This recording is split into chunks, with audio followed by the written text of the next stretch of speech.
California and a red clay of Georgia. What's up, everybody? Today is Friday, October 30th, 2020. This is A Talk in the Attic with Kirk Ross. Hey, that's me. I'm Kirk Ross. How's everyone doing today? Are you ready for this episode? Are you ready for this guest? Today you get to eavesdrop on my conversation with Michael Joseph Morosi, one of my all-time best friends. And yes, while he identifies primarily as one of my all-time best friends, there are a couple secondary responsibilities he covers. Michael's a husband, a father, a budding educator, and as you learn today, he's a big picture thinker.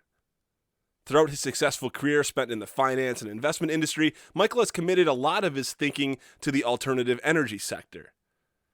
However, unlike most money men, which on paper is exactly what Michael is, a money man, he's carved out a niche that focuses on the interconnected global trends and phenomena and how they drive the ever-changing alternative energy landscape.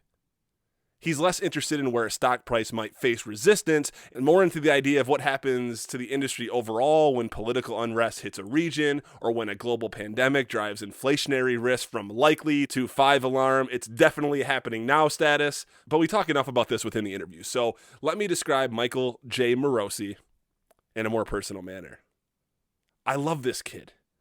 Well, I guess he's a man now, technically. I tend to forget he's not a kid anymore because when I'm around him, either face-to-face or via video conference call, as is the case today, I am transported back to when we first became friends back in 1994. When we first met, I was immediately intrigued by his vocabulary, by his similar sense of irony-based humor, by his athletic prowess. He was the first of our crew to grow body hair. Years later, he became the first of our crew to grow a mustache. Throughout the years, Michael and I have established a myriad inside jokes, from nearly all of which you'll be spared today. But I would be doing all of you a great disservice if I didn't mention one of our longest running and best gags. Yes, I'm of course referring to the Trident, which is a literary device we created back in 1997, but that still finds its way into our conversations today. While it's been an inside thing up to this point, we think it's finally time to release this bad boy into the public eye. And if you're hearing this now, or maybe even seeing it on YouTube, then you have official permission to use the Trident. Here's a quick how-to. See, all you need to use the Trident is 3 separate items in a list. Nothing too revolutionary yet, I know. So, you've got 3 items or 3 points that you want to get across, and when listing your 3 points out, you must start by saying first, followed by your point. Your second point comes next, as is always the case, but this is where things get tricky in the Trident because it's imperative that you don't use second here. Instead, you use B. And then to round things out, you return to numerical terminology, but not by employing third. Instead, you say 3. If you're writing or typing it out, then it's best to use Roman numeral 3 here. You want there to be maximum inconsistencies. And that's the Trident. I know it sounds kind of basic and maybe isn't even humorous to some of you, but I don't understand how that's the case because, well, first, or for maximum imprecision, firstly, word jokes are funny. B, I've seen some of you laugh at far less comical concepts. In Roman numeral 3, the Trident grows on you as you use it more and more. That's right, nothing makes a joke funnier than running it into the ground by repeated and aggressive overuse. And perhaps this, my friends, is where the intersection of Kirk Ross and Michael Morosi is strongest. We both prescribe to the idea that while a joke is funny the first time you use it, it's even better a couple hundred applications later. Sure, it gets dicey in the middle there, as in funny the first few times, annoying the next several times, followed by absolute hilarity from there on out. Look, driving bits into the ground is as quintessential to our relationship as annoyed onlookers bored with our incessant repetitive jibber-jabber are. I could go on and on and on and on and on and on and on about this kid, about this guy, but instead, I'll let you have a listen or a watch for yourself. A few administrative notes before we get into this thing. First, if you haven't already, please subscribe to A Talk in the Attic on your favorite podcast app. If it happens to be Apple Podcasts, then please consider leaving a 5-star written review. Maybe even include the Trident in your review for maximum value. B, please also go to YouTube and subscribe to our YouTube channel. This and all future shows will be available in Technicolor video, baby. Now, Roman numeral 3, I want to thank the Michigan Podcasting Network for their support, and as always, big ups to Joe Gentleman, the talented musician responsible for the theme song up top. Joe was also responsible for what you'll hear at the end of the interview. His cover of one of Michael's all-time favorites, Luckiest Man by the Wood Brothers. Thanks, Joe, for this awesome rendition. Listeners, viewers, stick around for that. And if you like what you hear, then visit Joe on Spotify or Apple Music. And now, without further ado, I present to you my wonderful talk with the wonderful Michael Morosi. Let's start the show. Here, have $1. In fact, nah, brother man, here, have $2. $2 means a snack for me, but it means a big deal to you. Be strong, serve God only. Know that if you do, beautiful heaven awaits. That's the poem I wrote for the first time I saw a man with no clothes, no money, no plate, Mr. Wendell.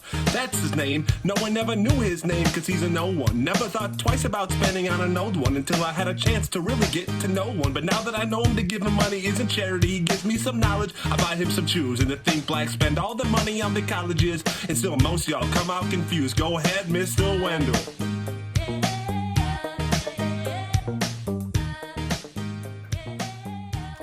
Wow, what an exciting day. Finally, after almost 7 months of the Attic production going on, we get Mike Morosi, one of my great friends, one of the all-time great guys, perhaps ever. That's You know what I'm saying? Never at a loss for words. Always interesting. Ladies and gentlemen, this is one of my best friends of all time, Michael Morosi. What's up, Michael? it's great to be here. It's great to see you, man. The Attic's looking good too. It's coming along. Yeah, thank you. Does it look like I'm like kind of cut off this way? Yeah, it actually reminds me kind of our first apartment in Madrid. It was like a little attico place, and even me with my huge stature, I was ducking all the time. So it was, but no, you're looking good. So for those at home, for those of you listening at home, Michael is one of the great I don't even know if it's sarcasm, but one of the great deadpan bullshit artists of all time, where he can say something like that. Like, those of you listening that don't know Michael Morosi might really think that he's a very large man. That's not the case. No, I'm actually quite marginally below the 30th percentile. He's also very technical, so this is perfect. This is a great introduction to Michael. So, okay, Mike, I haven't actually seen you face to face where we can breathe each other's, infected or uninfected air since probably last summer of 2019, maybe? Yeah. It's 2019. We went to school together. We don't need to get into all of that necessarily, but for context, you and I have been friends since we were very small. It's one of those kind of relationships that you rarely find, at least I feel like is rare. But you're pretty far away from me geographically. So talk about what took you to Spain. Talk about whatever got you to that point that took you to Spain. Give your elevator pitch as to who Mike Morosi is and kind of get us up to date, if you will. Yeah. Well, I think it's easier to kind of, Spain almost kind of is the beginning, of kind of my adulthood, basically, as a junior at Kalamazoo College. Kalamazoo has a huge study abroad program. And so, so I landed in Madrid, Spain as a 20-year-old, kind of not knowing exactly what it entailed, but probably surmising that there's going to be some adventures to be had. And so, it turns out on the first day that I'm there, I met, Natalie, who would become my wife. And basically, that's basically kind of where the second phase of my life kind of started, And so, we did the distance thing. Natalie's from Nashville. So through college, did distance. I moved down south pretty soon after graduating. Spent 6 months in Little Rock, which was an adventure in and of itself. But quickly ended up in Nashville, and so have been in Nashville for the last 12 years, except for our stay in Spain. And so Spain was kind of one of those things where you talk about something enough, you have to do it, And so we basically from the time that we left Spain in 2006, we basically talked nonstop about how we were going to go back, And so we took a few different trips there. our honeymoon. We did some of the Camino de Santiago, which is a hike throughout northern Spain. But we've been kind of talking it up for so long that at some point you're just like, we kind of have to do this. And so, instead of, we found excuses, kind of throughout our 20s because we were super important. We had really big things to do, and we just couldn't take a break, And so finally we decided that the perfect time was actually 2 months after we had our second child. And so, instead of going over there as like a couple like carefree 20-year-olds, we actually went with, 2 children and an infant, but it actually turned out to be, perfect. That would, I kind of wouldn't have done it any other way, just because it just took on, such a kind of greater significance, doing it as a family and doing it with small kids and kind of watching them, go through their own, highs and lows kind of as they adjusted to life there and made friends and kind of mastered the language and so it just turned out to be kind of everything that we thought it would be and actually like kind of just massively more.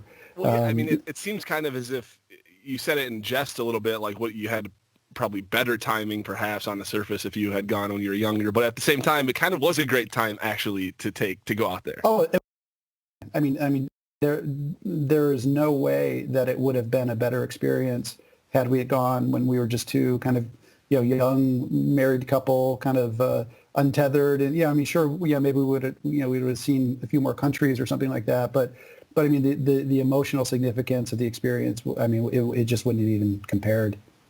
And talk about an awesome experience for your 2 little ones too. How old are your 2 children? So they're right now they're 5 and 3. So Karina is 5 and Paulo is 3. And so when we went, Karina had just turned 2, and like I said, Paulo was just 2 months old, and so it was kind of insane. I mean, but the thing is, like, that time in anybody's life is insane. And so like I think there's people, in my experience, like being a parent, is people like massively undersell, to be honest, how great it is to be a parent and just like how just everything that it does for you. And just, I don't know. I mean, it's just really like transformative, and people kind of refer to that, but you kind of don't get it. As part of this, there's kind of like a cult, of parents that basically says, okay, but we can't talk about how much the first year and a half just totally sucks. And people, and some people are like, oh, it's a baby, blah, blah, blah. I mean, it's brutal. It really, I mean, it is, and it doesn't matter if it's your first one or your second one or your fifth one, I would imagine. It's just that first year or so it's really hard. It's you kind of lose a lot of yourself, along the way. But, so basically to kind of, we knew we were going through hell again. And so we figured we might as well do it in doing it in a pretty pretty place, and so that was that aspect of it kind of turned out to be kind of an unexpected positive also. Yeah, and of course this isn't necessarily a negative. This probably just adds to the overall experience. But I imagine moving from kind of the Vanderbilt area of Nashville, where you had a yard and a pretty large house that you guys have worked on and all this other stuff, into Madrid, Spain, right into the thick of it, where space is probably at a premium. Oh, for sure. Yeah. I mean, we went from, 4 bedrooms to 2 bedrooms and, probably 600 square feet in our first place. I mean, it was tiny, so you don't have a yard. You can't just open the door and just step right outside. We had to go up, 7, an elevator, 7 floors, strollers are huge. Even in Europe, you don't quite have the same trade-off with strollers and cars as you do. I mean, double stroller in Europe is still pretty big, So there is no F-150 versus Scala brand, some other no, for sure not. I mean, a double stroller is a double stroller, man. Either side of the pond. So you kind of coincided your decision to finally put your money where your mouth is and go to Spain with another thing that was in its infancy, and that's the current presidential administration. And we don't need to get into the politics so much, but I don't know if this is true or not, but I've told people in reaction to all these liberals said they're going to leave the country if this guy gets elected. I always use you and Natalie as examples of people that actually did that. Whether it's true, whether it's a true motive or not is a separate discussion. But no, I mean, look, we just, we had a sense that, this might not be a bad 4 years to kind of sit out, and so kind of in the summer of 2016, was when we kind of got serious about it. So it was before the election, and again, even that was like half in jest, like, oh well, if things go wrong, we got to get, we got to have a plan, and so our plan actually entailed, I'm an Italian by birth, as it turns out. And by a lot of things. Well, appearance, everything, all of it, yeah. But eyebrow, for example. So it turns out that because of my Italian heritage, we actually are eligible for Italian citizenship. And to be honest, if there are anybody with Italian grandparents who are listening, you should probably check it out too, because chances are you very well might be eligible for citizenship, and because Italy is one of the few countries that still does citizenship by birthright. And so basically, my great grandfather came to the U.S., had my grandfather, and sometime later they both became U.S. citizens, but that meant that my grandfather was Italian, and that meant my mom was, and me, and our kids, and so that was enough to kind of go through the process to have our citizenship recognized. And so in 2016, we went down to downtown Detroit, kind of submitted all of our paperwork, and about 9 months later, I walked out with a passport. And so that was. I want to stop you real quick for me, honestly. We may have talked about this before, but does that kind of start over now? Like, are you now an Italian grandfather for? Oh, for sure. Yeah. I mean, it can now. Now that we've had it recognized, it continues unbroken. And so basically, and Italy's stance is, I always was an Italian. I didn't have it recognized. It wasn't like formally recognized as an Italian. Basically, my birth certificate from Midland, Michigan, didn't reside at some town hall in Italy. And so this process was basically all to get effectively my birth certificate translated to Italian and recognized by the Italian government. And once that happened, they said, hey, paisano, like, welcome aboard, And so they issue the passport, and then you're in, And like I said, I mean, I think I really think that there are probably millions, if not 10 million Americans who are eligible for Italian citizenship, and they just don't even know it. What's the spirit? What's the spirit of that policy in Italy? Do you know? Well, it's funny. So they've certainly seen an uptick in applications. Really kind of just since we went through. The consulates are booked out for years now. I mean, it's actually really hard to kind of initiate the appointment. But but to be honest, I mean, I think there's probably probably a sense, that well, you're not a real Italian, or like, but you left, and you didn't come back, and so I think there's some kind of probably asterisk, by that, I think probably for some people, but at the same time, so then it's just kind of incumbent on me, to kind of make that right, and so, my Italian is not good. We did live and work in Europe for a while. I think probably some of my tax dollars, made their way back to Italy, which I hope was the case. And so, so that's good. I feel like I'm kind of, contributing to the system a little bit. But it's also kind of, when you find out when you're, 33, that you're a citizen, like it's, you have some work to do, and it's going to take time to backfill, and so I mean, I think, I think I'll, over my lifetime, I'll probably do it justice, but I'll probably need another 50 years, to do it right.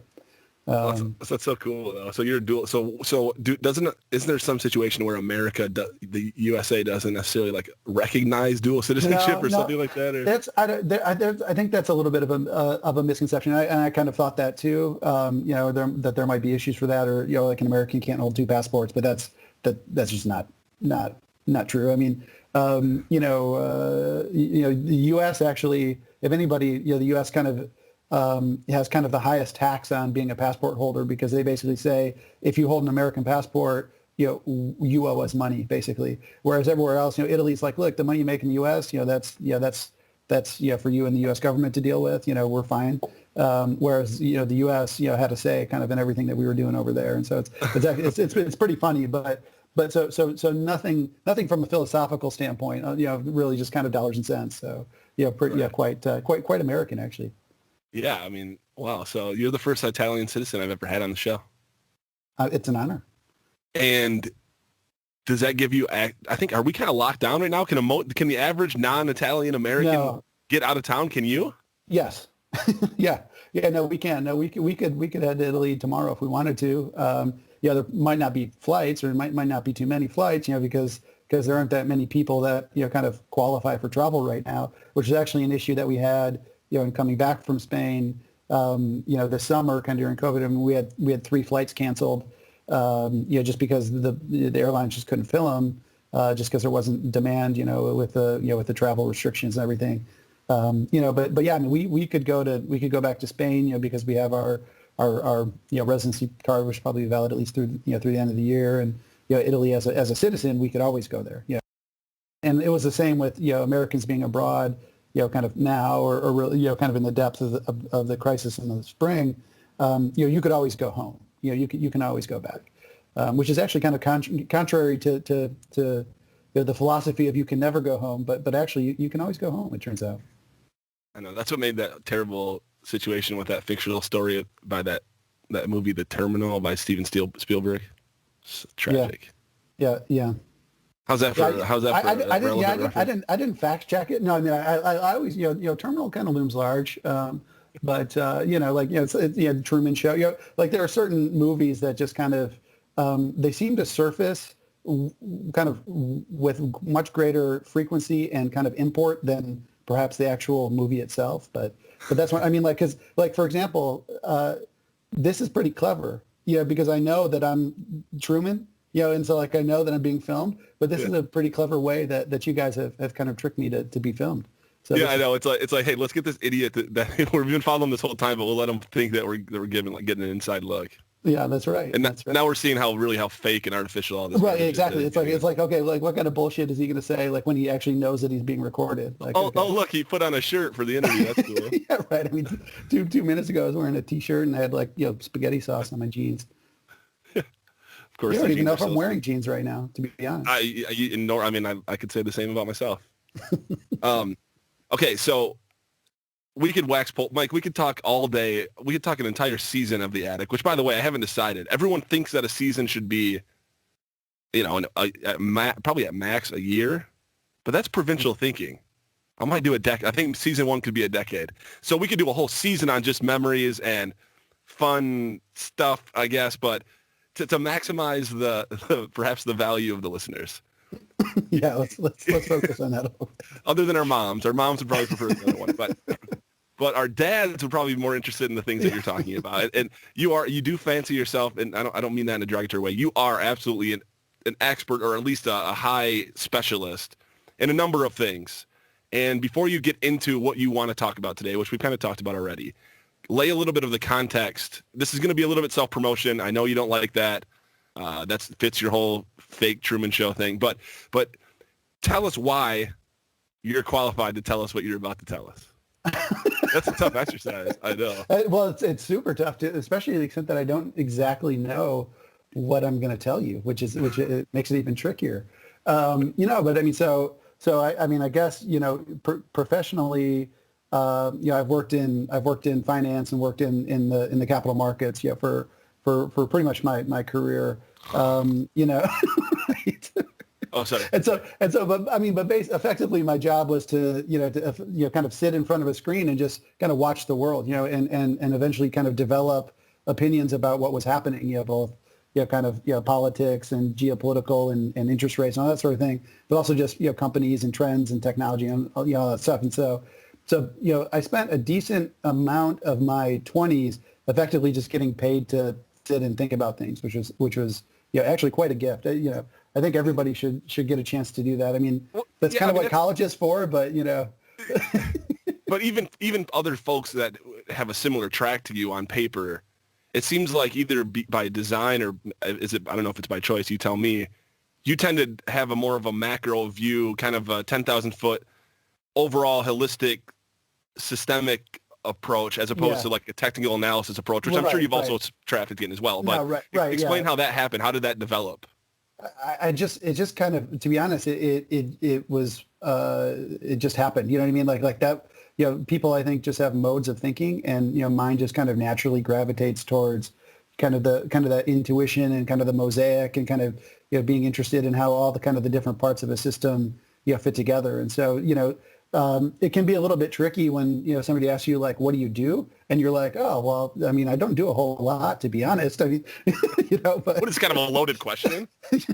Right. Like, what do you mean? Yeah. But, and so you kind of have to wrestle with that a little bit. But no, I mean, that's just kind of where I go, and so, I've been able to kind of train that and focus it on a few different areas, one of which, being, renewable energy. And so about, I don't know, 6 or 7 years ago, I kind of, started, doing some, kind of work and building some theses in that space. And so, I got to talk with and learn from a lot of kind of true experts in the space, but develop, some of my own thoughts and eventually had a role, kind of advising investors and how to invest in sustainability and renewable energy. And that was it was a great experience. But and talk about like this type of 10,000 foot view thinking there's always a place for it, I'm sure, but it used to be events were fewer and far between, at least recorded events. Mm-hmm. And now that we're in this current situation, which is as complex and as absurd and as ambiguous as ever, I'm sure it makes the 10,000 foot view more interesting. But it has to be even more impossible to connect it to any sort of outcome. You know what I'm saying? Like, yeah. I mean, unfortunately, ultimately, the value of advice is quite quickly going to zero. And so I'm learning that I have to kind of become a principal, of my own life, and basically, you can't. It's hard, whether it's a newspaper, and a lot of these industries have really suffered, kind of the advice industries, like newspapers, as kind of arbiters of truth and kind of a record of the times, a lot of finance, to be honest, a lot of, consulting. I mean, nobody's really going to shed a tear that, that stock analysts, might be going the way of the dinosaur, but some of this, certainly has repercussions, for society. And I think if we see, certainly, when it gets in the wrong hands and you kind of lose, kind of a commonly accepted, definition of the facts, and if everything kind of becomes subject to interpretation, it gets a little bit, gets a little sticky and a little bit hard just to figure out, kind of a way forward, because if you spend the whole time, arguing about what even the state of play is, well, you can't do anything to change it. And I think that's a strategy to some extent, but I think it's something that we have to get past for sure. I feel like in this, I think you and I talked about this when you were first coming back from Spain. We talked about something called post-truth, but then we actually went further. It's actually like post-meaning now, I think is what we came up with. Well, although the problem is that that's basically like what postmodernism actually is. I mean, so we just kind of made up our own path to something that like already existed. But we just created a synonym essentially for. Right. Exactly. Well, there's something to that still. Yeah. I mean, I for sure. I mean, it's it helped. I think it helped our understanding, or it helped us kind of make sense of the world for a moment at least. But to that end, though, if we're not even able to establish where we actually are right now. Which maybe in your industry you're able to because there's numbers, there's a scoreboard. But in the forward-looking view, if you can't establish on the same page that we're all here today, then immediately you're onto a divergent path. Right. No, so how do you for sure. reconcile that? Well, I mean, I think you need to kind of get back to kind of an established truth, and another way to kind of trick yourself is to share a common vision, because even if you disagree with where you're starting from, if you agree on where you're going, that can be a way to kind of harmonize. And so, to be honest, maybe as much of the problem today in the U.S., Spain, everywhere, maybe there's just a lack of agreement about where we should be going. Because the starting point is, it doesn't, if you're going the same direction, you can kind of overcome a lot. And I think probably periods in time where there's been the most progress, there's been at least kind of a common belief in the direction of where things needed to go, kind of regardless of everybody's starting point. And so I think maybe more so than anything, that's what we need to get back to. But and that's what makes this such a lost opportunity, because something as galvanizing as a global pandemic, which in a lot of ways has done that. We, of course, have this wedge in the middle of that now, which could have served as our common vision point to like, okay, we see where it can go. Where do we have to get? Yeah. And of course, that's divided now. So we'll have to figure it out, of course. And you're not going to be able to solve that. You and I have had many late nights on your patio throughout our professional years, drinking beers and talking about this stuff and coming up with solutions to the point where we're making up terms that already exist and thinking and patting ourselves on the back for it. But to the maybe the galvanizing thing, and this is going to loop back into one of your expertise, is that the world is the Earth on an environmental perspective, biologically is in trouble, and environmentally is in trouble, and that's a fact. And if those of you don't want to believe that, I can't. I'm sorry. Go watch the David Attenborough flick on Netflix that just came out called Life on Our Planet. It's incredible. It's dire. He has a call to action at the end of that is remarkably callous. I mean, he basically says, stop having kids, you idiots. But at the end of the day, the world is it's struggling. And so renewable energies have, of course, a financial impact on things and a jobs impact and a huge economic impact. But is that environmental aspect something that drove you to it, or did that also kind of come up in the financial scope and you kind of ran with it because you were interested? No, I mean, for sure. There was always kind of the dual, kind of the dual mission of kind of doing well and doing good, and I think increasingly those two are, it's funny. I mean, like for a while there was a lot of debate about like, oh, how do we define this? How do we measure this? I'm kind of getting tired of all those debates, because it's just like, look, I mean, you know what you're doing. You know if what you're pursuing is kind of holistic or not. Like, if you're just throwing off a bunch of externalities that someone else is going to have to deal with or not, and the best businesses of the world are doing that well too. I mean, the PayPals and the Starbucks and I mean, there are companies that are doing, a lot of good things, in the context of their day-to-day operations, in terms of taking care of their people, in terms of, taking care of the planet, in terms of, increasingly it's just one and the same, and having a holistic business, has positive impacts on your brand, on the way that customers perceive you, on your market share, on your growth, and so ultimately, that's good. It's good for the bottom line too, but, but it's just the intrinsically right thing to do. And so that was a little bit, that was a little bit of the motivation for getting into renewals. It's funny. I mean, I still am, follow the space. I'm still, kind of, involved. I mean, I've met a lot of great people, through my time and, kind of working in the industry. But, to be honest, I was there long enough, and kind of focused kind of solely on that long enough to actually walk away. And I'm honestly not even that worried right now. Like, I kind of went in saying like, hey, I need to, I need to kind of, do something. Like, this seems like a big problem, and it is a big problem, but it's fine. And when I say it's not that it's fine, but that it's the pieces are in place. I like to think of it. So I had appendicitis a few years ago, and I walk into the emergency room, like stomach pain, just like doubling over, and so do some tests, and doctors come back and they're like, yeah, it's appendicitis. It's but we'd like you to go sit in the waiting room for 5 hours, and we'll get to you when we can, because it was Vanderbilt and it's a trauma and whatever.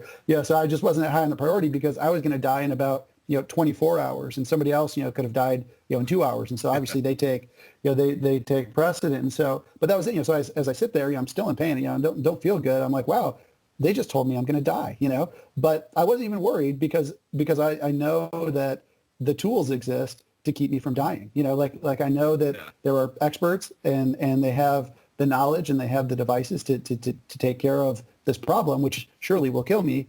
And it was fine, and it was fine, and here I am. And so that's basically where we are with renewable energy and with the environmental crisis is, I mean, we're going to die. I mean, if we keep doing exactly what we're doing, this is terminal. For sure, like no doubt. Like within less than a couple hundred years, even. Oh, well, I would say within 50. I mean, within 50, things would be getting to a point where it would be quite disruptive to human life. And even if there's still enough food, there would probably be geopolitical issues or something that would, could also come into play, and so, Of course. but so anyway, so that's my conclusion is that's kind of where we are, because if you look at what's happening with renewable energy, the costs have fallen 95% since I entered the industry. I mean, this isn't like in 50 years, it was like in 10. What you're talking specifically about solar or what? Yeah, solar, wind. I mean, solar, wind are both on a kind of a 90% plus, cost decline in 10 years. Batteries, EV batteries are about 3 years behind that. And so, I mean, they're going to be, they'll be hitting that kind of 90% threshold, imminently. And so so we're at the point now where all of these things are going to be adopted for purely economic reasons. It's not out of like, the goodwill of these utility companies' heart that all this, they said, hey, you know what, we had all these coal plants and now we're going to build solar plants instead. And it's happening everywhere. It's happening in Georgia. It's happening here in Tennessee.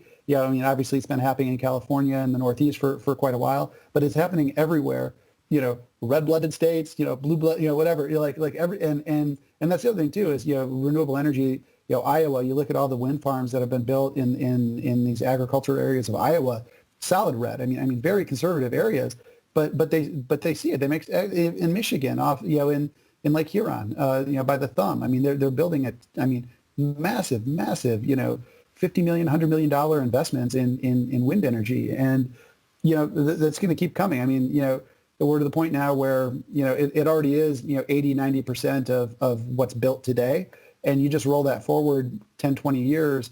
And the problem of energy just looks so different. And by the way, it's cheaper. That's the other thing too.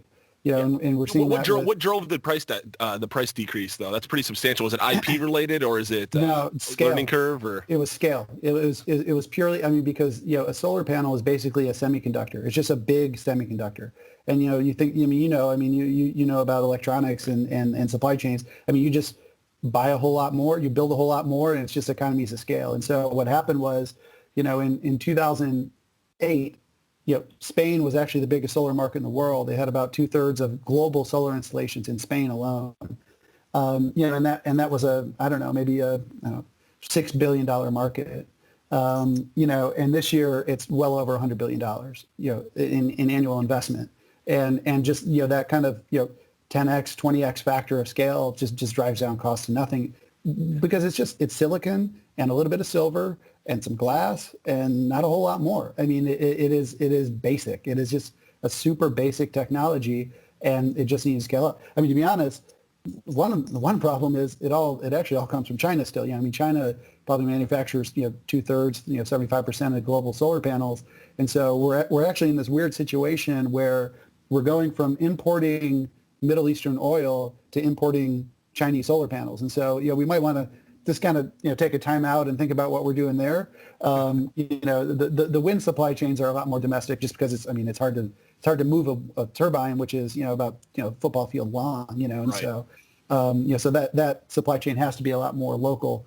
But I think actually in the coming years, with more automation, I think we're going to see actually quite a bit more domestic production of solar as well. Well, it's an optimistic viewpoint that the technology is coming and there's enough, there's people on it. The places are there. We have to flip it on. We have to flip it on. Of course, there's another thing happening at the same time of that, which is just the increasing efficiency of our products too. Our lighting is more efficient. Our homes are built differently. All of this other stuff. Everything. Of course, I'm talking about the U.S. and that's a global thing. But of course, developing nations are a little bit different. But kind of the real developed nations, like Western Europe. I mean, they're already well ahead of us in terms of efficiency in most things anyway. They're actually really kind of the standard bearers with a lot of that, in terms of building performance, in terms of automotive emissions and all that. I mean, that was my experience. Quite a bit ahead of the U.S. Well. But you're right. No, but dude, you're exactly right. I mean, we're talking about another 5 billion, 4 or 5 billion people who are rapidly ascending in discretionary purchasing power, and I mean, rightfully have have all the rights to enjoy all of the comforts that that the Western or developed economies have enjoyed for the last couple hundred years. I mean these people deserve that too.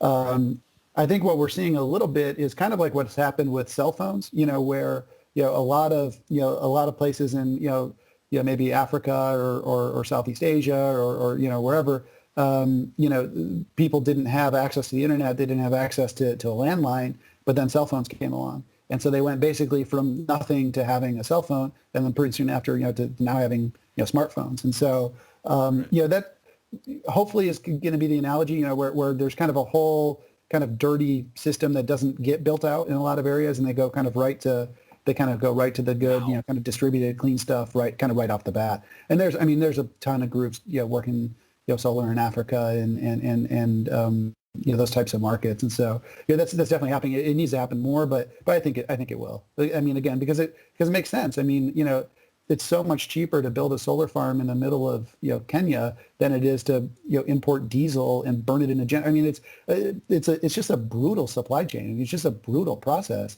And it's just so much more efficient to do it that way. And so that's why it's going to win out. You told me several years back that the only thing keeping solar from becoming the absolute way that all energy is, which, every science fiction, like Isaac Asimov is a good science fiction writer that I like.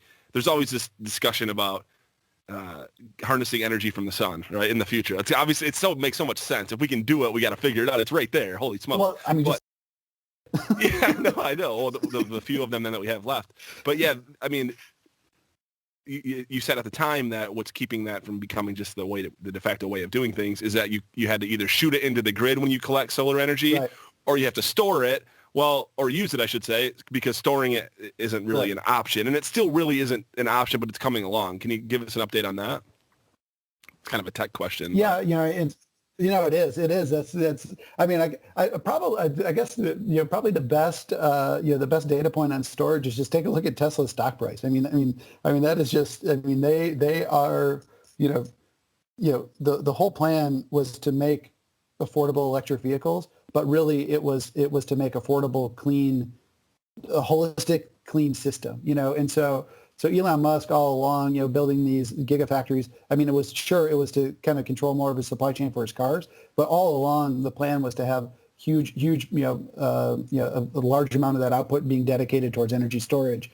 And again, EV batteries. I mean, in the first round of Teslas, I mean, the batteries alone cost $25,000, and now they're selling a whole car for $25,000. And so so now, for 5 or 6 years ago, used to cost $25,000. 2 years from now, they're going to sell a whole car for that. And so that tells you that the cost of that battery went from 25 to 5, or less. And so we're just kind of hitting that point. And like I said, I mean, it happened with wind and solar earlier. And to your point, energy does need to kick on, because once wind and solar get above, 30, 40%, you're going to have some issues. And to be honest, in a lot of places we're getting there. I mean, some places are 50% wind, Denmark, for example, huge wind. Some days in California, wind and solar are a huge percentage of generation there. Can you explain when you say that number 50? I'll cut that out. Well, geez. Can you explain when you say 30, 50%, those numbers, you're talking about overall power consumption and the overall whole grid of the country? Is that what it is? Yes.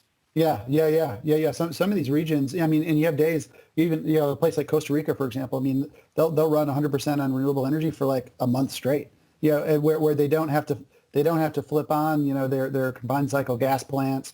I mean, a natural gas plant is basically a jet engine. It's like a plane, and so you literally, if your production from your wind and solar falls off, you just flare it right up. I mean, and actually, I mean, your dad could give a much more, technically, technologically advanced description. Yeah, right. But effectively, there is a kind of an ability to respond to kind of supply. Intermittence, right now that role is fulfilled by natural gas plants, and I would imagine that it probably will be for a while yet, but there certainly is a case, 20, 30 years from now, that that the entire grid is effectively solar being generated in the panhandle of Texas or something, and being stored and just shipped everywhere, or being being transmitted through high voltage transmission lines, and then being stored in Denver or whatever. So that's or being stored in electric vehicles, right? I mean, because an electric vehicle is effectively moving energy storage. And so if you think about this kind of, integrated grid between, instead of power lines moving electrons from Nashville to Memphis, right? I mean, you got an Uber driver who's making that same trip, and so I mean, I really think the business model of energy and transportation. I mean, they're going to be, Tesla bought Solar City, a solar company, in 2016.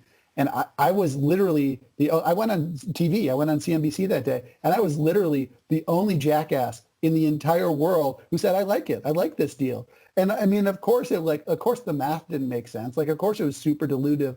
Marginally, I mean, wasn't great governance. I mean, Elon Musk, was effectively running both of those companies. But oh, no. Look, yeah. Did you lose me? Mike, I'm going to stop you and call you right back. Don't move. Did that. So show me family, all the blood that I will bleed. I don't know where I belong, I don't know where I went wrong, but I can write a song. I belong with you, you belong with me, you're my sweetheart. I belong with you, you belong with me, you're my sweetheart. Where I actually decide to put it in will be a little bit after, but just start from, I was the only jackass in the world. Yeah, so... God, I just want to hear that again. That was awesome. So I was the only jackass in the world, on Wall Street, who was saying, hey, this is a great deal. I mean, the numbers didn't make sense. The strategy was like far out in the future. It was terrible governance. I mean, Elon Musk was like the chairman of both companies. But ultimately, you take a step back and you say, it's like an accident of history that that these businesses are actually separate. And so going forward, I mean, I wouldn't be surprised to see the Fords and the GMs of the world getting more involved in energy and in renewables and kind of integrating this model. I mean, because it really goes hand in hand with with kind of if they're going to ultimately be operators of transportation as a service. I mean, if we're going to have a subscription to Ford fleet, and we're just hail it like an Uber, those things are not going to be powered. You're not going to plug that into a grid. You're going to generate solar energy at the cost of 20 cents a gallon, which is or, maybe that's a little bit of an exaggeration, but really probably 50 cents. And they're just gonna stack those margins. So they're gonna build their own renewable capacity and use their own energy, power their own fleet. And I mean that's what Tesla did. Initially I think it was more on the battery side, but I think going forward they're gonna integrate that whole stack, because effectively the value is just being sucked out of energy, because it's the ultimate commodity, and that creates a whole lot of interesting other implications. Of course. I have two questions about that whole thing. So, number one, isn't vertical integration generally I mean, other than the governance issues and all of that, why was your position on it kind of considered? Like, what's the alternative to your argument? And then, secondly, sorry, go for it. And then secondly, because then I want to let you run for a while. When you start a story by saying I was the only jackass in the world that thought that, typically there's like a conclusion where like now they're all coming around and saying, oh, that guy was right. But it seems like you're still considered a jackass. Well, yeah, I am a jackass, but just for a lot has happened between now and then, and so I'm a jackass for many other reasons than that. But I did get that one right. And so now, I mean, Solar City, the accounting was terrible. I mean, they were burning a lot of cash. I mean, and Tesla at that time, look, I mean, Tesla was not worth $300 billion then. I mean, Tesla was worth $30 billion. And so, Tesla's financial flexibility was substantially less then. And so people viewed it as kind of an unnecessary financial risk for something that wasn't probably going to be, even in the midterm, kind of accretive or cash flow generative. Right. But they've managed that business, and they've taken out a lot of costs. And so it didn't turn out to be as dilutive or as risky as perceived, which was kind of that was part of my argument all along. But also, I mean, Tesla just exploded. And so, it just Solar City just became a rounding error. over time. And to be honest, that was probably always part of his calculus. Well, what element or what functionality did Solar City bring to him? Wasn't that like a subscription-based installation company? Exactly. That's exactly right. They would do rooftop installations for residential and for commercial customers, and they would own those facilities. And so basically, it was kind of like a modular utility almost. Like instead of paying your utility bill, you would pay Solar City, and you would consume most of it, and then you'd get kind of a credit on your bill for what you didn't consume. And it was basically like they were selling savings. They would cut your bill by 20%, and oftentimes it wasn't much up front because there were some subsidies that they were monetizing and different financing. But the business itself burned a lot of cash because it's expensive to get customers, and it's a long sales process, and it's not a great business to be perfectly honest. I mean, it's a growth business for sure, but it's very difficult. It's the equivalent of like trying to sell a car. It's a $30,000 purchase. It's expensive sales process. It's a big ticket item, but first convincing the person that they need a car. It's like walking into a dealership and saying like, I don't know what the hell I'm doing here, and I don't even know what you sell. And so it's like, well, let me tell you. And so so obviously it takes it's just it's a tough sales process, and to be honest, it still is. And so that's why solar is probably going to happen more so at the utility scale, at the big kind of solar farm level than as opposed to kind of on individual rooftops, just because again, economies of scale. It's just a lot more efficient to build a massive plant, and that's what we do. There is a business of selling home generators, but again, that's super expensive power. It's a lot easier for consumers' power to build a big ass natural gas plant and power a whole bunch of houses. So then Elon Musk's vision there, and maybe this is what he's ultimately applied or executed, is that he would use the installation know-how and the technological know-how for the gigafactories? There was a little bit of cross-sell, basically saying, well, look, if you were an early adopter of Solar City, you're probably eventually going to buy our Tesla. And so hopefully it makes, it reduces the cost of selling Teslas because you basically acquire, at that time it was a couple 100,000 customers, and so that was, and at that time Tesla was selling 50,000 cars a year, and so, it was a substantial growth in kind of Tesla customers because it was, rebranded Tesla Energy. So that was part of it. To me, I think it was as much kind of, they saw this energy storage business developing, and it was a way to de-risk the gigafactory, because what they were saying is, we need to get this gigafactory huge and like now. And even though we're only going to be selling 50, 100,000 units, we need this gigafactory to be producing at scale. And as a way to kind of mitigate the risk of that is, well, whatever we don't put in our cars, we're just going to siphon off into this energy storage channel. And by having kind of a captive energy storage business, you're able to kind of de-risk this massive investment in the gigafactories. And I think that played out to an extent. Energy storage has been a little bit slower to develop, but again, Solar City stockholders, got paid in Tesla stock, which is up, So I'm right either way because the people who I told to buy the stock, got the Tesla shares, and now they're up about 2,000%. So whether my logic was right is almost besides the fact. It definitely is beside the fact. It really definitely, and that's a thing. That's the beauty of having such a holistic viewpoint on things is no matter what happens, there's just so many other factors you can kind of put it on. If you like showed someone a chart and said exactly why and when, then you really put barriers around your accuracy. Right. That's totally false. But anyway, so not to say that everything I just said was total bullshit, but but there were there were a lot of different justifications for the business combination. But ultimately it's because the business of generating power and moving people is converging. Right. Okay. And so I might produce a little bit of like an overproduced intro right here to like Mike's, investment corner or something like that. So ladies and gentlemen, for the first time in a Talk in the Attic history, we're going to have whatever my insert overproduced thing here. All right, Michael, this is the first time we've ever done this. Well, it's the first time you've ever been on the show. So it's a very specific segment. It'll only be used with you. And if you only come on once, then this will be the first and last time these people at home listening hear this. What's your overall advice talk about putting you on the spot. What is your overall? I guess I'll change it. What's your overall view, and what are some teachable lessons coming out of your experience in the alternative energy market, but also now where you stand today? Is that something that people should be investing in, and like an actual financial perspective, or is it just something that the utilities are kind of it's kind of driving it?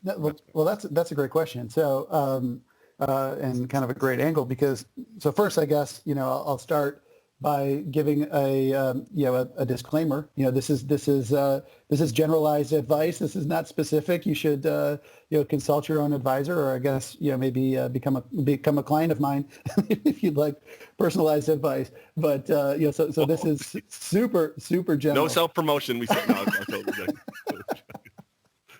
No, but so specifically as it relates to renewables, yeah. I mean, there's going to be hundreds of billions of dollars going into this sector for a long time, and so that definitely creates some interesting opportunities. I mean, the market is actually pretty out in front of this, to be honest, and I would say in this very near term, I think maybe even a little bit too much so. I mean, there are some companies that that I covered, some solar companies. The stocks were $1, $10, and they're now $100. And there have been some massive moves in the sector in the last couple of years. So I would say immediately, probably tranquilo, but keep it, take it easy. But but looking out, 5 or 10 years, I think it's still very investable. And to your point, the utilities are actually a major beneficiary of this, and so you don't necessarily need to go out and buy Tesla or some kind of a higher risk kind of renewable energy equipment company, because utilities are huge beneficiaries of this as well, and that's a lot lower risk way to play it. There are actually even ways to invest directly into kind of small medium scale facilities, and so you can invest and get kind of a more stable 6, 7, 8% yield on your capital by investing in these the physical assets too. And so I think that becomes actually a really attractive alternative to for example bonds, which right now yield next to nothing. And so I think there are a lot of different expressions, in different asset classes and different risk profiles. But generally speaking, I mean, I think that this is a huge. It remains a huge investment opportunity. What I would say is kind of taking a step back, a little bit more broadly. We're in a pretty weird place right now, to be honest. I mean, this. Did I stop? Oh, sorry. I don't know. Did you? No. You kind of did. Yeah, you did stop. Yeah. My screen froze. Oh yeah, your face has been freezing up on my side a little bit too. But I think when has it? I'm pretty sure when I export the video, it'll just be seamless. I think. Yeah. Okay. Yeah, well, I'll try that again. So, so we're really actually in a pretty weird spot right now. If we look at what's happened, really kind of going back to the financial crisis, where we had this huge, shock, and we responded to it with a lot of debt, and COVID was another huge shock, almost kind of like a natural disaster, and we're responding to it with even more debt. And so, if you look at kind of where we are as a country, it looks about like we did after World War II. I mean, that's kind of the magnitude. I mean, we have, over 100% of our GDP, basically 100% of what we produce in a year in government debt alone. And so that creates a pretty challenging situation. And there aren't too many ways to get out of that. You can either grow your way out, which is tough, and it can happen. Because America still has a lot of good things going for it. It's still young and it's still growing and entrepreneurial, but growth is tough.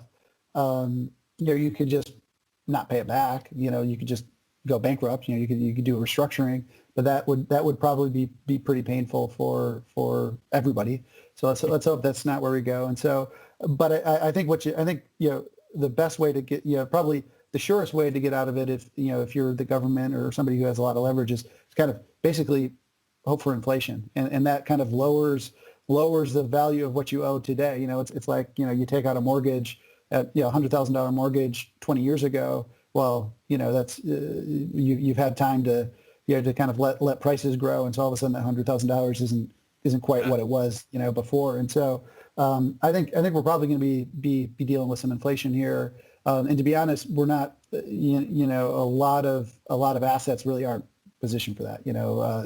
Tech stocks, for example. What'll turn on the inflation? This is probably like economics 101, but put it in context of today in the U.S. Yeah. What turns on inflation other than the fact that we all kind of want it, so our debt looks less? I mean, like what are the devices that will create it, or does it happen naturally, or how does it go? Well, so I mean, there are a lot of things. People doing things that require stuff to very broadly defined. And so by that I mean, like building houses, for example, is inflationary because you're consuming resources. Using oil, using more and more oil, using more and more copper, kind of commodity inflation. That's one thing that can lead to inflation. We actually don't have a ton of that right now, partially because of renewables, because renewables are so deflationary. They're so much cheaper that actually our total energy bill continues to fall because of renewables. So it's not coming from commodities. Demographics, can also do that. As kind of prime, consuming years, there are a lot of millennials, and many of us have houses, but there are still many more who are buying houses, and so that's inflationary, and also kind of I think somewhat counterintuitively, where the baby boomers are now is also inflationary. And people think like, oh, they're aging, so they're going to consume less. No, I mean, there's a lot of wealth with baby boomers, and they're going to stop making money, which means they're going to leave the labor force. And so that reduces the supply of labor, but then they're going to start spending all of their money. And so they have this capital that's been built up over their entire lives. And when they start spending that capital, that has actually a very inflationary force. It's possible that kind of the deflationary effect of the aging boomers has actually already been felt. And now they're going to consume a lot of healthcare. Now they're going to take a lot of cruises. Now they're going to basically spend down all of our inheritance, and good for them, because why the hell not? It's their money. And so hey, do you remember, so we have a mutual classmate of ours and baseball teammate whose grandfather, Frank Crabtree, used to have a bumper sticker on the back of his Winnebago, and it said spending my kids' inheritance or something like that. That's fantastic. I told my parents to do the same thing. I was like, look, you guys go to Italy, like do whatever you want, like take it to zero. I mean, it's not mine. I'm not, we're not owed anything, man. Just have fun. I haven't done this yet, but since I know they'll be listening to this particular episode because they love you, to my parents, I agree with Mike. Spend your money, and if you're not going to spend your money, give your money to us. This is the thing: either blow it or give it away. Like don't give it to us when you die. No one wants your I don't want your blood money. Well, that's a good point, because then they can watch you. Then they can watch you and enjoy the way that you spend. I mean, as long as you spend it well. So that kind of there's no strings attached. If I wanted to get heavy into drugs, that's what I'm going to do. No, of course. I mean, like. Yeah. Well, there is a gift tax exemption that I've studied. So I think they each have, I think it's up to $15,000 a year that they can give to you tax free. So maybe they should. Let's pivot here. I know we weren't going to do this, but let's commit the rest of the runtime here to this episode to convincing my parents to giving their money. No, I'm joking. Okay, yeah, I mean, I cut you off there. I forget even where. No, but anyway, yeah. So it's commodities, not going to happen because of renewables. It's demographics. That I think could actually be a big source of inflation. And it's also just government spending. I mean, the Congress passed a $3 trillion stimulus package this year, as in during kind of the depths of COVID. In real time, I don't even know what the hell's going to happen, but I mean, they're currently debating whether it's going to be 1 trillion or 5 trillion. So kind of taken together, that's about 25% of the economy that they're just going to borrow, to just spend on whatever the hell they decide to spend it on. And that's inflationary, because who's buying that debt? It's not China.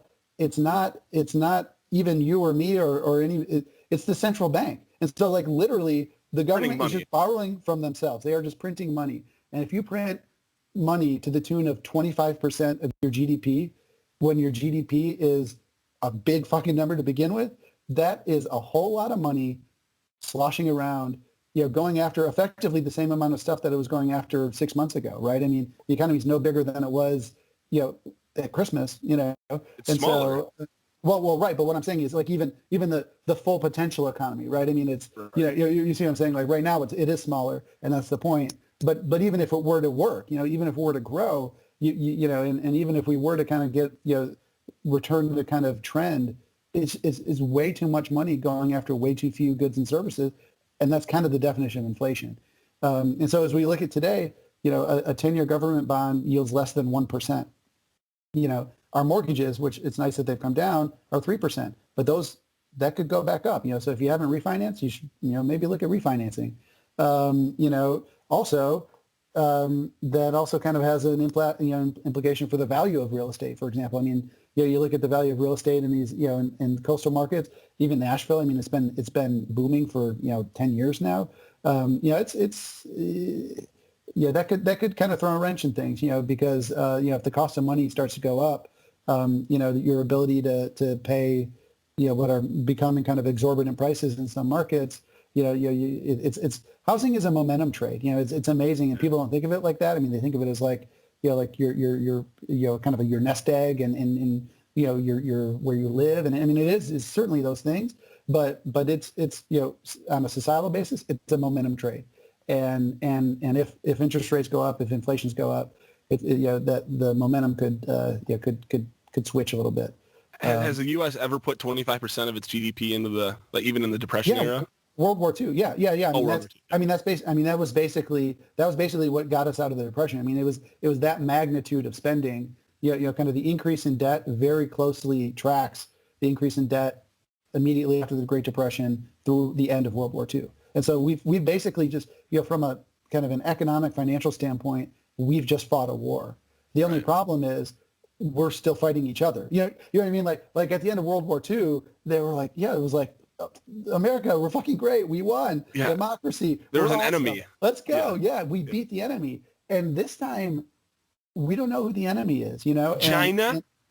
China. You know, I mean, Probably not. I mean, Well, don't really mean that. but it's part of it, right? I mean, it's complicated, you know, because there are, you know, competing. And look, I mean, obviously, you know, I'm not a Trump supporter, but look, I mean, I look at what's happened in you know, in the industrial parts of America over the last 30 years. It's not good, you know, and I mean, it's caused a lot of people a lot of harm, you know, and their communities, and the quality of life has really been impacted. And I'm super sympathetic to that. I mean, I really am. And so, you know, people who were pissed or feel like they're getting left behind, I feel for them. I mean, because you know, it's, you know, they thought that they were doing what they had to do. They were doing effectively. They were pursuing the path that was in front of them, and all of a sudden they just kind of had the rug pulled out from under them through this series of kind of really, you know, kind of abstract things, you know, like terms of trade and currencies and you know, and so, you know, like a weird, you know, and so things that most people don't understand at all. Don't, like, you know what I'm saying? And even myself, the factors are creating. Dude, I think this crisis shows that nobody does. I don't think anybody does. I don't think, you know, the Treasury Secretary really does. You know, when things go bad, all they do is they just say borrow and print. Like, that is like the response. It's just like, just throw more money at it. Did that work? No, let's throw some more money at it. You know, I mean, literally, that's the plan. And so at some point, if you do that, you get a situation where there's too much money and not enough places for it to go, and then you get inflation. You know, and hopefully inflation is the worst of it. You know, like hopefully that's the worst of what we have to deal with, because, you know, when you have too much money sloshing around, it tends to go to smaller numbers of people, and so, you know, you have smaller and smaller numbers of people who are you know, in a different place than a lot of the other people are, and so, you know, so it's like, you know, we could use a little bit of almost kind of financial engineering redistribution, even if it's not going to come from, you know, basically kind of letting wages rise a little bit and letting capital take a hit for a little while, because capital's had a hell of a 30-year run, and you know, maybe it's time to let the pendulum swing back a little bit. And so, and that's what the Federal Reserve's coming out and saying. I mean, they're saying we want higher inflation, and I think you need to pay attention to that, because 30 years ago when all this started, they said the only thing we're going to do is fight inflation. We want lower inflation, and they did it. And so when the Federal Reserve comes out and says we want higher inflation, they're going to do it. They're probably going to do it, you know, and it might not happen immediately, because things are, again, there's a lot of slack. It's a pretty weird moment, But you got to think that at some point, during our careers, even in the relatively near future, it could happen, and so I think you got to start thinking about that. And so, what does that mean? Well, you probably don't want to own Amazon. Like, you probably don't want to own these companies that are these super high growth, super high labor, low super cost, expensive. Labor. Yeah, because they're going to get hit by that. Yeah, both operationally, but also just in terms of their valuations. I mean, when you don't even bat an eye when a company's worth $1 trillion now. I mean, that's insane, And the only reason is because, again, because rates are so low. And so you can lock your money up at a very low implied rate for a long time because there's no competition, there's no inflation. But once that starts to change, those super long-term assets, like a 30-year government bond, like a house to an extent, but houses have at least the ability to raise rent, or these venture capital investments, or effectively venture capital public companies, which are now worth $100 billion. That's probably not where you want to be, if inflation is going to come. And so what's going to prevent us from getting into this? Is it Bolivia that right now that they show like how much of their Bolivian currency it takes to buy like an orange? It's $1 billion. Bolivia, I think Bolivia, I think they're all right. I mean, Argentina's had a few different, currency crises over. They've had a rough go of it. Turkey got a little bit dicey a couple years ago. What prevents us from going into hyperinflation like that? The fact that we're the reserve currency, like the fact that so many people are pegged to us. Right. And but that could change though, right? I mean, because that's just an agreement.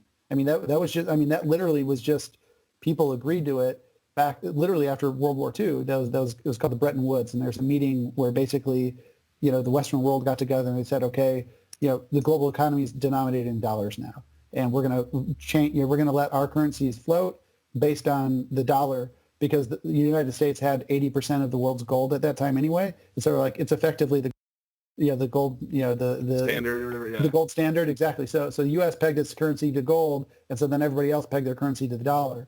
Well, that changed with Nixon in the 70s, the last time that we had huge inflation. And increasingly, Europe's economy is not doing great right now. I mean, Spain's GDP is going to be down 20% this year. U.S. GDP is going to be down like 2 or 3.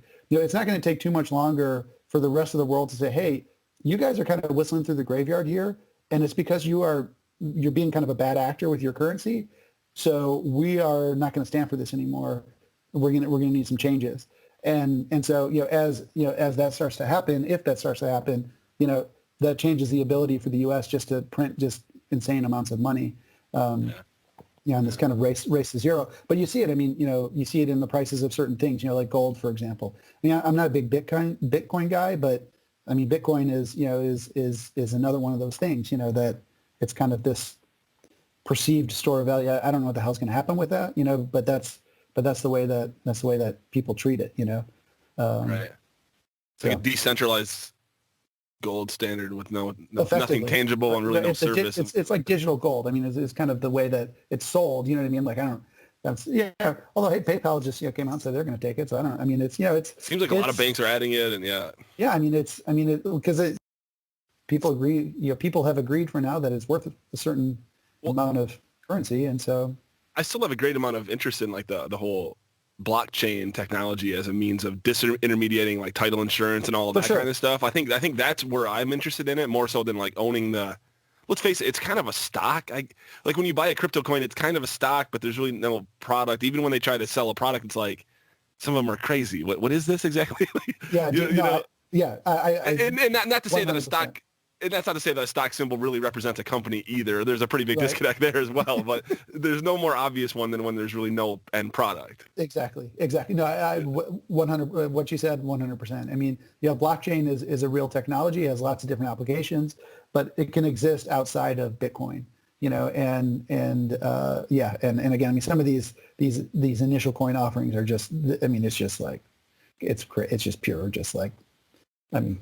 I'm not going to say it's fraud, but it's just like, I mean, it's a Wild West, Dude, you could see when I used to trade some of that stuff, you could see that, dude, someone like yourself, you're successful, but you're not like a power player.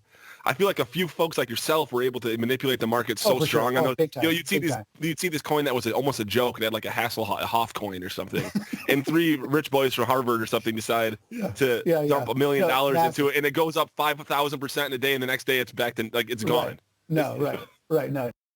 That's why really ultimately that stuff's pretty harmful because it's just not real. It's just it is. It's just kind of it's a backwaters.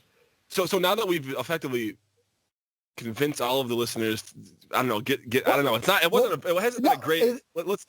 I want you to give us the positive side of this, the positive outlook, and I also want to hear where you see the world going in the next 20 years. That's what I want. No. Okay. So no. Yeah. And thank you for the opportunity because all that to say is I basically said what everybody knows, which is things are just a little bit kind of fucked up right now, and things kind of have been fucked up really since the crisis, and since 2008, and we really never really after that.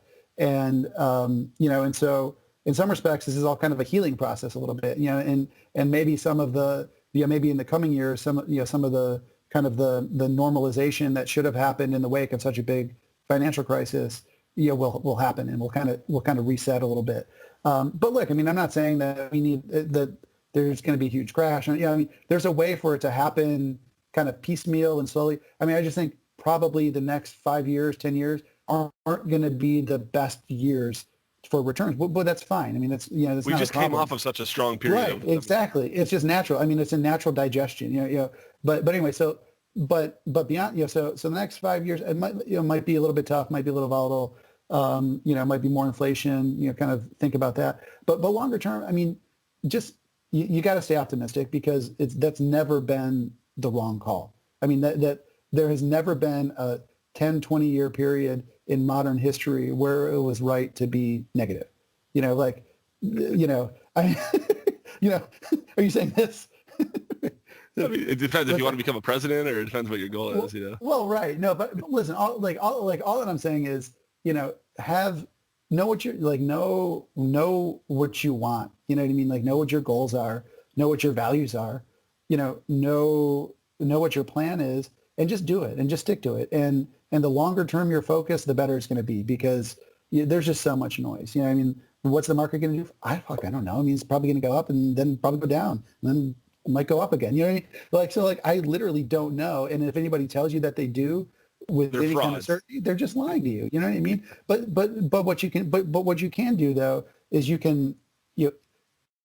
to me, I've had the most investing in, I believe, because behaviorally, when shit hits the fan, when things start to go against you, you're like, that's okay. You're like I'm okay with this. It doesn't feel great, but I'm okay with it. You're kind of in the soup with it. You're in the soup with your investment. Right, exactly. And you're right there with it, and you know why you did it, because it had financial attributes, because you believed in the underlying asset, whatever it is, whether it's a house, whether it's a rental property, whether it's the stock of a company, whether it's a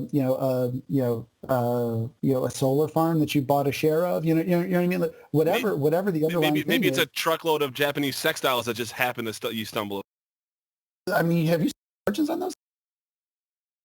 Not a bad trade, And so, but if you believe in it, if that's your thing, man. Oh, I believe in it. Well, there you go. What about when people say, I don't believe and if there's it a bear market, in textiles, just hang on to it, man. You got a garage, store them, and then the market will come back. You just, them up here. Up in the attic, there'll be like a little token, kind of part of the gift bag, for all your guests. That's what's funny.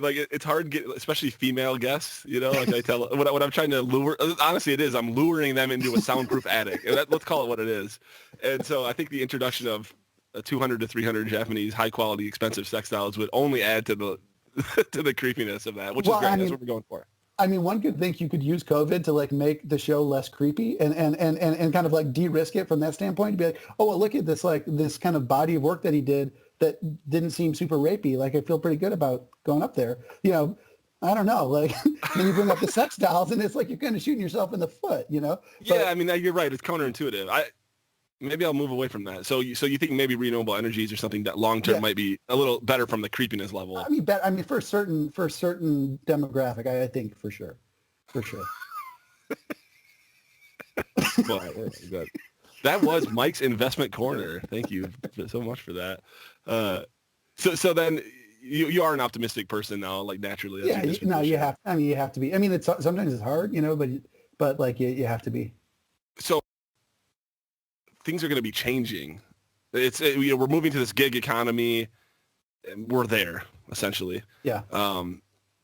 And as more money becomes just given to people, they're going to become less, more interested in maybe a gig type economy, getting from lily pad A and making enough money there until you can find something else to do, right?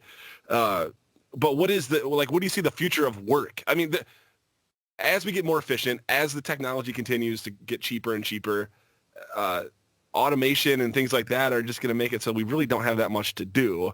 We're going to have a bunch of money that we don't really have anything to do with either. I mean, what is the outcome describing of that? COVID, right? I mean, the savings rate shooting through the moon because people they just don't do anything. They're like, they're just not really spending anything, and they're working in these weird kind of remote contexts. And so, no, but that's, I mean, to be honest, it's a pretty good snapshot, of kind of what things could start to look like. But I don't know. I mean, so when you think about what work is and kind of, work is, it's kind of repetitive. Work is kind of affecting movement in some way. And, things that are good, things that are good at repetitive behaviors and movement and moving things, whether they're abstract or physical, I mean, it's machines, it's computers, it's automation. And I think, the world is going to certainly kind of heading that direction, accelerating in that direction. And it's starting to hit, people, not factory workers, but knowledge workers, right? I mean, realtors and things like that. Realtors. I mean, even writers. I mean, even the press and the way that press releases are created and analysis. I mean, financial analysis can be done very easily, with automation and with artificial intelligence. And so these things are just being kind of abstracted away to the point where you're just kind of left as a person, and so it's unfortunately, it's kind of just who you are, and it's like your ability to like be creative and to be a person and to be empathetic and to be a compelling leader or to be, to have a servant mindset and to just find ways just to help people. Because I think a lot of what is currently defined as work is just not going to be there, and I mean, the great thing is, that frees up time, that frees up, ostensibly that kind of should create some kind of surplus as long as it's not too deflationary, should create surplus, that we can surplus of time, surplus of income, kind of on an aggregate level that you can invest in well-being, you can invest in healthcare, you can invest in education, and you can invest in at the personal level, you can invest in yourself, and you can be a healthier person. So I think that's a challenge. I mean, I think the world is going to look quite different. And to a large extent, it's funny. I mean, to some extent, it's funny almost how little has changed. You know what I mean? Like sometimes I'm like kind of not all that impressed with like technology, right? I mean, basically what's happened is we used to have newspapers and radio, and now we have like fucking Instagram, and like not much else has changed. It's like, yeah, and they get clever because like they know like my zip code or they know who I follow, and so they send me things that are like that. It's like, duh, like, I mean, come on, like. Yeah, I know. I'm sometimes super unimpressed with where things have come, but then I'm often then there's also times where, like just recently, I realized that my old microwave that was here at the house when we bought it, that probably was here at the house like 30 years ago when it was purchased, has these really handy presets, like popcorn, you hit it, it's like changes. How does it know? I really never used those. I never changed like the power level of the microwave. Dude, come on. You hammer the baked potato setting. You do. I know it. I know some people say they're a meat and potatoes guy. I'm a potatoes and potatoes guy. You're the thrice baked potato. Mitch Hedberg joke about this, but I don't want to steal it, so I'll be referencing it here for all of you out there paying attention. Baked potatoes take a long time to put in the oven. They take kind of a long time to even put in the microwave. Have you noticed? I don't know. I Baked don't potatoes take a long time to cook, man. I don't use the baked potato setting. So, but you, I mean, you and Mitch, you guys use it. Dude, my hair is starting to feel more. I'm feeling like I'm finally coming into my own here. I'm right about when honest to God, I've already thought of this. When my hair gets to about his length, about when he died, I'll be about his age. You're taking the torch. Taking the torch. That's what it is. I mean, somebody finds out there and be like, who is this fucking guy? Why is this guy getting the torch? Just because he memorized every line from when he was 15? Or yeah, that is why. It's exactly why. They didn't do it, so they can shut up. Yeah, right. Well, so you said something in there about service and and that could mean a lot of things that can assume a lot of forms. But I was interested to find out that just recently, you've been an educator, you've been a professor at a university out in Spain. Are you still doing that? Explain how that whole thing came, and explain that in a contrasting perspective against something that I know to be true of you, which you haven't got into today, which is that the money game, you're in it, the money game is what it is, but it isn't necessarily that fulfilling because the product is what it is. Yeah. On the contrary to that, talk about education. Yeah, no, I mean, first, my wife is an educator, and so I've watched her experience, in that field over the last 12 years, and it's clearly a fulfilling, calling, basically. And it's something I've always wanted to do. You kind of do this exercise, where it's like, oh yeah, well, what'd you do if money wasn't a thing? Oh, I'd be a teacher and a coach. That's like what everybody says, and it's like, well, so go do it, because by the way, teacher, she doesn't need me. She's going to be perfect. She's just fine. So there's no strings attached here. So it's like, I mean, just go do it. By the way, do what you want to do. And so, but anyway, that isn't what I did. Go through the training. Don't just show up to a school and just try to sneak in and try to teach. I mean, you can get arrested for doing that. You got to go through the steps. But anyway, if that's what I would encourage you to do. But and so I went to IE Business School in Madrid, got an MBA there, and so IE is different than a lot of U.S. universities in that it's super entrepreneurial. It's not rigid, like academia. You think of it as tenure track and publishing. There's none of that. It's much more open and much more just kind of flexible. So most of the professors are not, many of them don't even have PhDs. They're just practitioners. They just whatever. The marketing professor, also is the head of marketing for some consumer products company. The finance professor, also is works at a private equity firm or something. And so it's cool because you get very real time, very practical knowledge. And you can kind of breeze through a little bit some of the theory. Which, by the way, I mean, it's in a book. Like you can just any time of day, you're like, what's that formula? I can look. But I mean, like, come on, like that's not what we're doing here anyway. And so anyway, so after I got the MBA.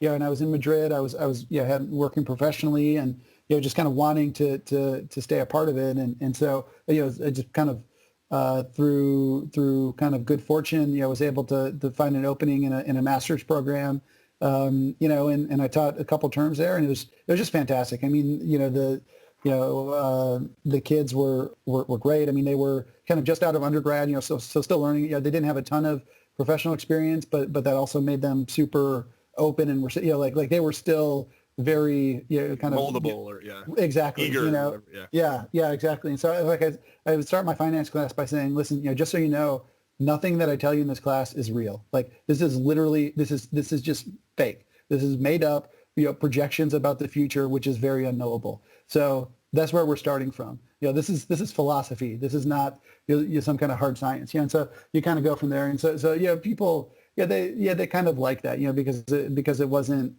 because I wasn't gonna pretend like I had the answers, you know what I mean? Because, it's pretentious without pretension.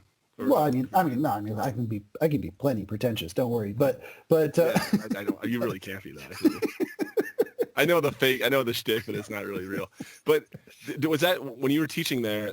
Is that in Madrid?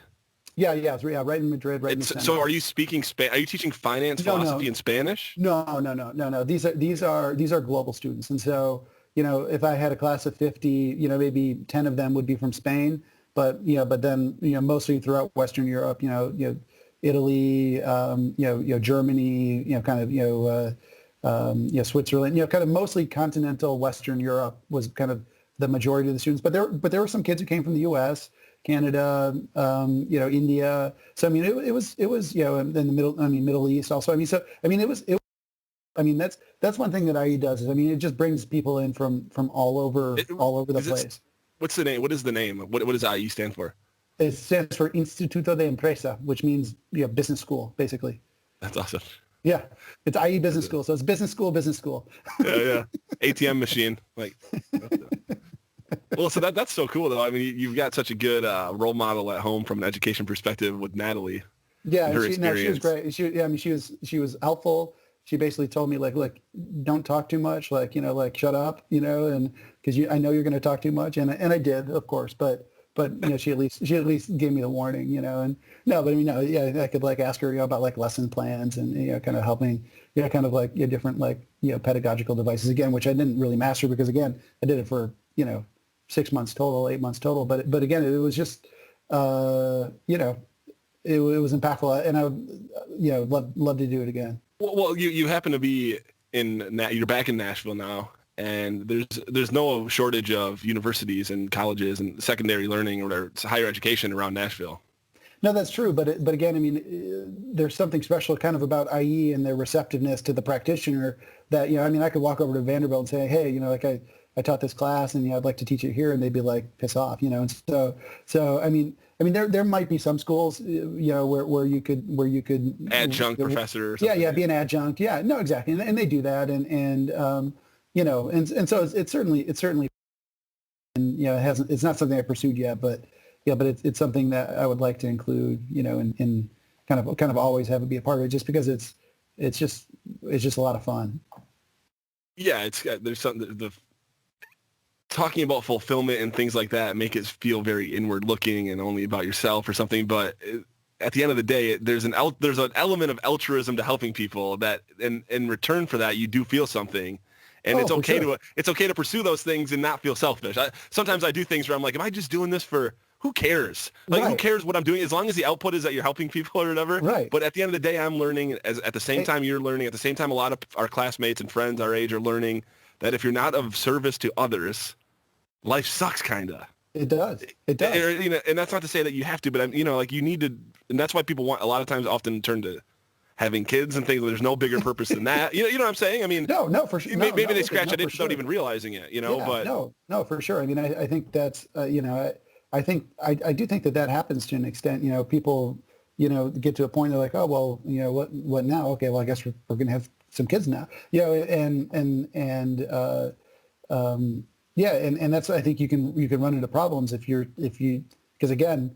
Getting back to my initial point, the first year is pretty tough. If you're not going into it for the right reason, and you don't have a good understanding with your partner, about kind of expectations and who's going to be doing what, you can run into some problems. But I mean, look, anything, you have to be able to hold two competing thoughts in your mind at the same time, right? Or maybe not even competing, but just understanding that what I might be doing something that benefits somebody, but I can benefit from it also. But the inverse, serves too, right? I mean, I could. Well, it's actually the whole quadrant, right? Like I could do something selfish for me, selfish for someone. You know what I mean? It's like, so look, you're going to be in one of the four squares, so just be in the better square. There's no the one that's bad for you and bad for everyone else. Right. That's just stay away from that one most. But that bottom, that bottom left square generally is not where you want to in any chart. I mean, I defy you to find a chart where you want to be hanging out in that bottom left quadrant. Depends if you're holding up your homework in a mirror or something. Yeah, you're right. But people do spend a lot of time in the quadrant that's not good for them. That's good for other people, though. That's for sure. Like people pleasing and all that. Yeah, but I think that quadrant is actually not occupied as much as It's really more like people you might get something like out of dilute it. it. Right. Yeah. I think the reality is you're probably not all that far up in the helping someone, and you're in some way you're helping yourself more than than the person you think. Yeah. You're Okay. helping. Fine. Come over and clean my place, I guess. But it's really you're in the way. So, okay. Well, you got to do it. Yeah. People think people are weird. The life is weird, but Yeah. you are not. You might even be weird. I don't No, know. I'm not. I'm sure. I'm definitely weird, but But it's my kind of weird, man. We've had a lot of good times over the years. We went to school together. We played sports together. One time, Mike Morosi pulled off, and I don't know the name of the movie. So we were in Spain. My friend our friend JJ and Mike was visiting. Mike was studying in Spain. JJ and I visited there, and the streets are small there. And Mike had a couple of international visitors. We had some wine going, and he got too big for his britches. I'm just going to say it for what it is. And we found ourselves in what would be equivalent to a sidewalk here, except instead of a sidewalk, it's like 1.5 feet between buildings, and then there's the incremental poles that will kind of provided the car is small enough or big enough, will prevent you from getting smashed into the window or into the building. And a guy kind of got close, and the reality is Mike didn't really look both ways. He didn't even look one way, and he decided to cross. And in doing so, this other car almost hit him, and he smacked the hood, and he goes, "Hey, we're walking here!" and I think it's from a Pacino movie, or I can't picture. I can picture it, but I don't know which one it is.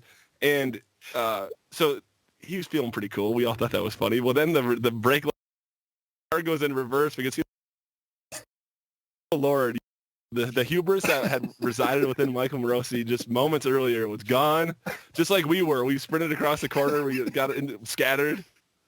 But that's just one particular memory. There's another memory as it pertains to Europe and cars where Michael and I were in Florida, and we were walking down the street, the strip or whatever, in Fort Myers Beach with our shirts off, probably flexing, but acting like we weren't, sucking in our gut. I was sucking it in for sure. You were like had your big chest muscles out probably. But a Mini Cooper went by, and Mike already knows what I'm going to say here because I tell the story all the time. This is the quintessential Michael Morosi joke. Remember I said he was a bullshitter and a sarcastic guy? So Mini Cooper goes by. And this was like when Mini Coopers were still kind of relatively just coming to market here or whatever. Maybe like Austin Power had kind of made them popular, whatever. Yeah. And Mike said, "Oh, a Mini Cooper." And he probably told me that they were made by BMW or whatever. He told me, probably something like that. And I said, "Oh, yeah, I heard those are huge in Europe." And Mike just calmly looked at me and said, "No, they're the same size there." I thought that was that's my favorite Mike Rossi joke ever. That's I got. I mean, that's my range. I mean, I don't really go further than that. And by the way, I mean, like you get a setup like that a couple times a year at least. At most. I mean, at most, And so, I mean, I just don't have that many chances. I just got a couple bullets, and so you just got to nail it when you get them. The guy you're hearing deflecting this compliment right now is the same coward that I saw run away from the car. Yeah. So it's had a lasting impact. Michael, man, I can't wait to see you in person. I'm so happy you came on. We could talk for hours. We're probably nobody would like that. Nobody. No. And if you're still listening, what is wrong with you people?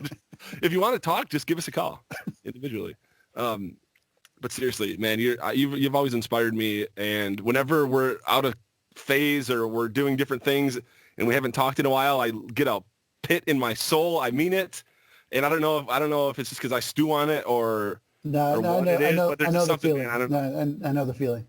So no, it was an honor. I really enjoyed it, and love what you're doing here, and keep it up, man.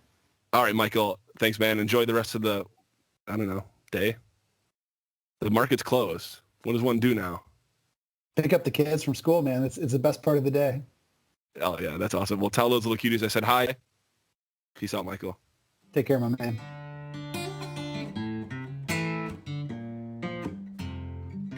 Thank you so much, Miguel. Thank you to all of you listening and watching as well. Please go check out Michael's links in the show notes. Please engage with the show by sharing, commenting, or recommending a Talk in the Attic to a friend. Now, to round it out, here's Joe Gentleman's beautiful cut of Luckiest Man by the Wood Brothers. Peace out, everybody. My whole Saturday and Sunday too, I was thinking about ways not to lose.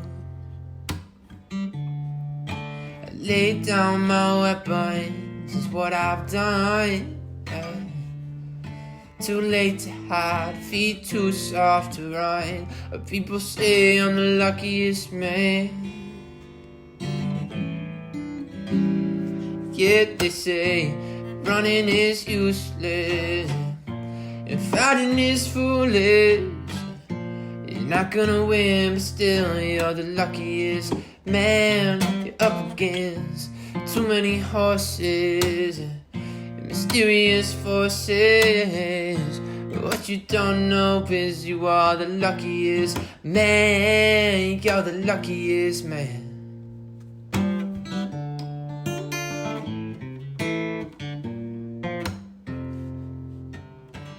Don't talk to the devil when he calls my name. But sometimes when I'm losing, it all feels the same. When I fall, I'm back up again. Just slip on the same mistakes and slide right back on it. But say I'm the luckiest man. Yet they say running is useless and fighting is foolish. Well, you're not gonna win, but still you're the luckiest man. You're up against too many horses and mysterious forces. But what you don't know is you are the luckiest man. You're the luckiest man.